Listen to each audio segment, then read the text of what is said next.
శ్రీమహావిష్ణువు ధరించిన దశావతారాల్లో పరశురామ అవతారానికి ఎంతో విశిష్టత ఉంది. మదగ్ని, రేణుకాదేవిల చివరి కొడుకు పరశురాముడు. మదగ్ని చాలా కోపం గలవాడు. మునికుమారుడిలా ఆశ్రమ ధర్మాలను నిర్వహిస్తూనే క్షత్రియుడిలా అసమానమైన పౌరుష పరాక్రమాలను ప్రదర్శించాడు.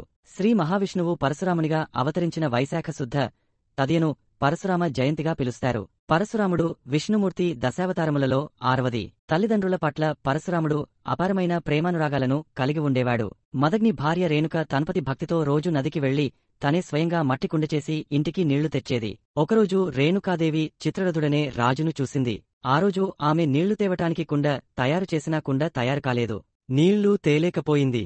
ఏమి జరిగింది అని దివ్యదృష్టితో చూడగా రేణుక చిత్రరథుని చూడటం వల్లే పాత్ర తయారు కాలేదని గ్రహించి తన పుత్రులను పిలిచి తల్లిని నరకమన్నాడు. వారందరూ తమ వల్ల కాదన్నారు.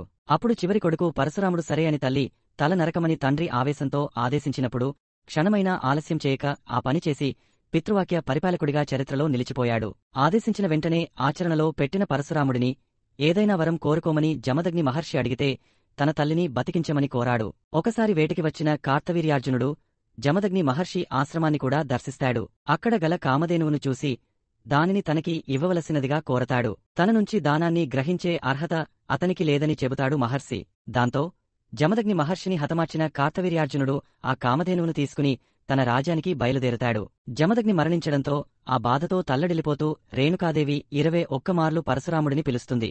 జరిగిన ఘోరం గురించి తెలుసుకుని తన తల్లి తనని ఎన్నిమార్లు పిలిచిందో అన్నిమార్లు క్షత్రియులపై దండెత్తి వారిని హతమార్చుతానని పరశురాముడు ప్రతిజ్ఞ చేస్తాడు. క్షత్రియ జాతినంతటినీ సమూలంగా నాశనం చేశాడు.